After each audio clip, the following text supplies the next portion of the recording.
Hello and welcome to my YouTube channel. My name is Dominic and today we have this Smith Corona, which I did pronounce correctly, skyriter typewriter. So, let's jump right into it.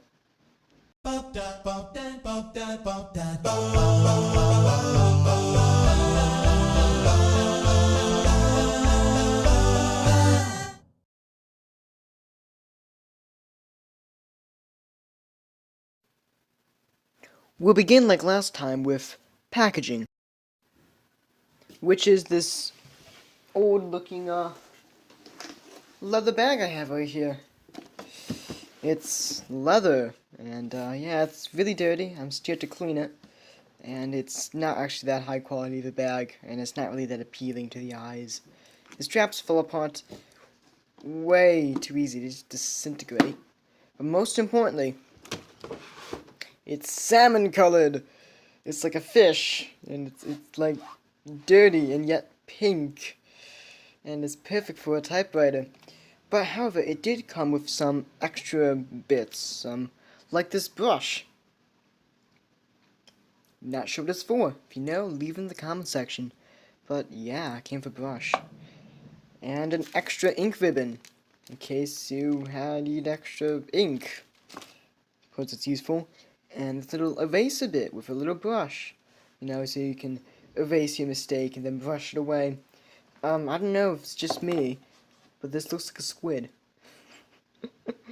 It just does. It looks a lot like a squid. It just reminds me of a squid. You can almost see it swimming in the water. But that could just be me. Who knows? But that is packaging in a nutshell. So let's move on to the typewriter. And here it is. It's a nice looking typewriter. So let's go over the pros and cons for it. And we'll begin with its size, which is a pro. And to show you how small it is, because it is quite small, let's put it up next to another typewriter. Here I have my skyriter and my super sterling right next to each other, and you can see a substantial size difference here. Not only is the skyriter shorter than the Smith Corona, it's also quite a lot thinner. As you can see here, it is like a solid inch or so between the height of this and the height of this.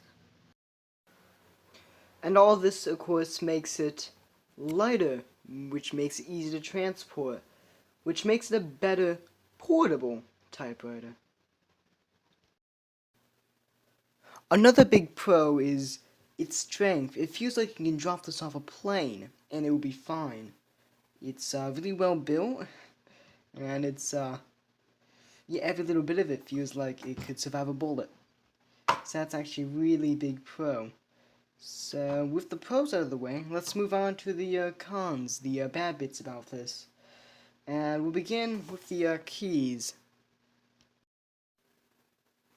The keys feel very mushy, which I don't like. It feels like you took a really, what's the word, firm keyboard, I suppose, and you just filled it with sponge or something, you started typing on it.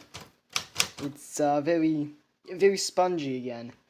But perhaps the biggest complaint, this little bar up here gets in the way of the hammer. So when the hammer comes up, the top of it smacks it.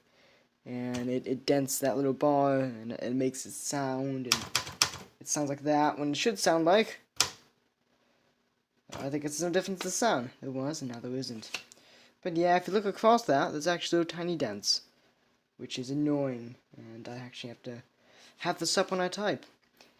And yeah. At this point, you're probably expecting me to bring up my next little segment, which is other people's opinions, but I'm not, because I have no one else to ask. I could ask my cat, but she's asleep, so I can't ask my cat, which is annoying. However, it's an okay typewriter, though if I had to choose a typewriter to type on, it would be my Smith Corona Super Sterling typewriter. But yeah, that's my rather quick look at the Smith Corona skyriter. Not really meant to be a documentary or full review or something, just a quick look at the typewriter I wanted to show you. But either way, thank you for watching. I have a Q&A coming up, so Got plenty of feedback from that, but a couple more questions would go a long way. So yeah, thank you for watching, which I already said. So yeah, leave a like, subscribe if you want to, leave comments on future YouTube video ideas if you have any. But until next time, I'll see you then, and keep it all good.